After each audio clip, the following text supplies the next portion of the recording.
história de alguns povos que estão em volta de Israel, para poder fazer o contexto. A gente não pode simplesmente cortar Israel e estudá-lo à parte. A gente tem que entender Israel dentro do seu contexto. Ainda mais falando acerca de geografia, né? Então a gente vai pegar matéria de geografia, vai ver acerca de relevo, a gente vai ver acerca de fronteiras, a gente vai ver acerca de distâncias, né? Cidades importantes, cidades relevantes, geografia política, né, da situação, geografia econômica. Então, quando a gente começa a analisar esses assuntos, a gente tem que entender como Israel se enquadra dentro desse contexto. Então, o importante, eu acho que o mais relevante de geografia bíblica para nós, ao nós tomarmos posse desses conhecimentos, né, que vão ser transmitidos aí por essa matéria, nós temos uma ilustração muito mais forte, muito maior, da leitura bíblica. Então, quando você toma a Sagrada Escritura e você começa a ver as dificuldades relacionadas ao Êxodo, né, porque o povo murmurava tanto ao longo da caminhada, aí você vai em geografia bíblica e consulta acerca do relevo do local onde eles estavam caminhando, né, vê, por exemplo, as possibilidades de rota para o Êxodo. Havia uma rota que era muito mais curta. Todavia, aí você vai para uma geografia agora política, ela estava ocupada por um povo bélico, um povo que estava lá antes, né, de Israel, obviamente, havia ocupado antes dele aquela faixa de terra litorânea, e estavam muito preparados para a guerra. Inclusive é um povo que já havia avançado, e aí você entra numa outra geografia, né, a geografia no aspecto mais, vamos dizer assim, industrial. Eles haviam avançado na tecnologia de fundição. Eles já tinham um conhecimento da fundição do ferro, que os conhecimentos de fundição eles foram avançando, inclusive eles servem até para dividir as épocas em eras. Então você tem a era do bronze, tá? Aí você tem bronze 1, bronze 2, bronze 3, que são tecnologias para a fundição do bronze. E aí o bronze é um metal dos mais fáceis, vamos dizer assim, de fundir, né? Ele não tem tanta resistência.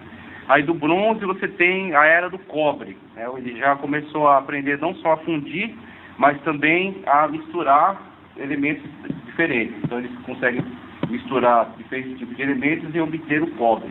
E o cobre é um pouco mais durável do que o bronze. Do cobre a gente vai ter uma era no qual a humanidade consegue essa tecnologia, vai difundindo, espalhando, até que eles alcançam a era da fundição do ferro. É quando a gente vê a situação na qual os filisteus já estavam enquadrados, tá? História antiga, então eles vão fazer subdivisões. Dentro dessas subdivisões, a era do ferro, tá? Que inclusive a era do ferro, dentro dela, você tem a transição para a chamada história antiga de fato, que quando vem a escrita, o homem descobre ou cria, né, a escrita. Você vai ter aí 4.000, 3.000 antes de Cristo para o surgimento dos primeiros textos escritos, tá?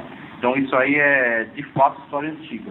Antes disso, as formas de medir o tempo davam-se por meio dessas eras vinculadas a artefatos, vinculados a esse tipo de material. Então, os filisteus já estavam na era do ferro, já haviam descoberto a fundição, e assim eles tinham armas muito mais poderosas, né, para poder. Do cobre a gente vai ter uma era no qual a humanidade consegue essa tecnologia, vai difundindo, espalhando, até que eles alcançam a era da fundição do ferro. É quando a gente vê a situação na qual os filisteus já estavam enquadrados, tá? História antiga, então eles vão fazer subdivisões. Dentro dessas subdivisões, a era do ferro, tá? Que inclusive a era do ferro, dentro dela, você tem a transição para a chamada história antiga de fato, que quando vem a escrita, o homem descobre ou cria, né, a escrita. Você vai ter aí 4.000, 3.000 antes de Cristo para o surgimento dos primeiros textos escritos, tá? Então isso aí é de fato história antiga. Antes disso, as formas de medir o tempo davam-se por meio dessas eras vinculadas a artefatos, vinculados a esse tipo de material. Então, os filisteus já estavam na era do ferro, já haviam descoberto a fundição, e assim eles tinham armas muito mais poderosas, né, para poder resistir a um tipo de invasão. E assim, se Deus conduzisse Israel por essa faixa litorânea, e geografia bíblica te fornece essas informações, eles iam se deparar com uma guerra para a qual eles não estavam prontos. Então, que Deus poderia dar livramento, Deus pode todas as coisas. Só que Deus conta com a sua obediência. Deus conta com a sua fé, com a sua crença, e que ele de fato vai entrar e interagir na situação. E Israel não estava pronto. Definitivamente Israel, ele foi sendo lapidado ao longo daqueles 40 anos de peregrinação, e se você quiser saber melhor, eles nem sequer entraram na terra. Quem entrou foram os filhos deles, né? À exceção de Josué e Caleb. Nem Moisés, Deus livre que foi. Você tem Arão entrando no barco aí, né? Arão também morre no caminho, né? Vai os filhos dele, Azar, né? Então você tem toda essa situação na qual a geografia bíblica, ela constrói um quadro da situação. Se você faz essas leituras de uma forma árida apenas, você vai texto, você já consegue obter do texto muita inspiração. E principalmente a Espírito Santo de Deus consegue usar, né, através de sua misericórdia, sua graça, ele usa você para ministrar em cima daqueles textos. Mas se você se dedicar um pouco mais e você consultar os manuais de geografia bíblica, você consegue construir um quadro da situação muito mais exato. Outro exemplo também para mostrar a relevância da geografia bíblica. Quando Jesus fazia as suas peregrinações, né, pregando, ensinando, curando, libertando, houve uma certa feita onde ele estava retornando do norte para o sul. E aí você vai, geografia bíblica, Samaria está ao norte, Galiléia está ao norte, Nazaré está ao norte, Jerusalém está ao sul.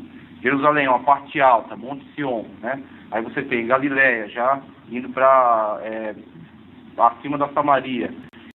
Você vai ter outras regiões. Rio Jordão vai estar ao leste, né? Descendo da Galiléia, passa ao largo de Jerusalém, né? Passa ao leste de Jerusalém e vai embora até o Mar Morto. Jesus estava descendo para Jerusalém de volta. E aí o narrador diz assim: e era necessário passar por Samaria. E era necessário passar por Samaria.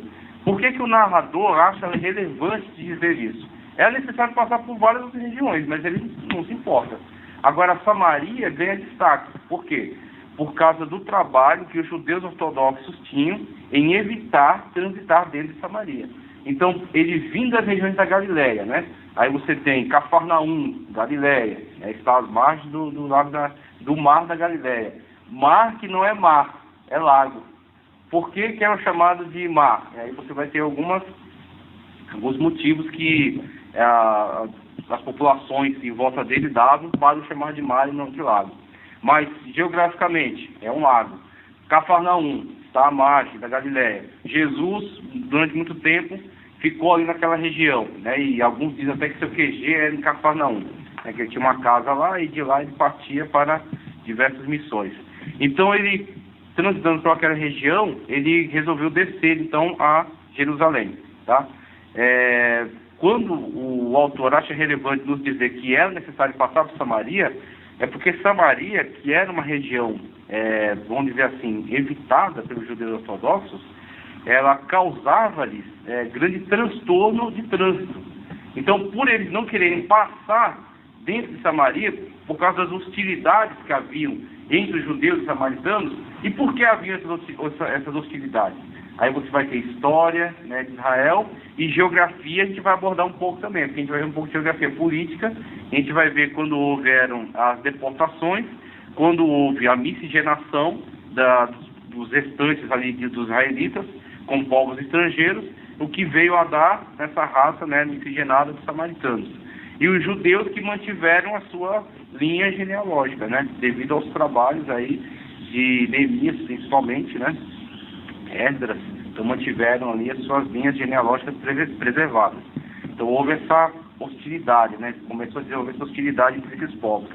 E Jesus, então, quando ele decide passar por dentro desse território, causa ao autor sagrado, traz a ele o interesse em pontuar isso. Era necessário passar por Samaria. Ou seja, vamos abordar essa questão polêmica, né? O que vai acontecer? Jesus vai transitar dentro de Samaria. O que vai ocorrer?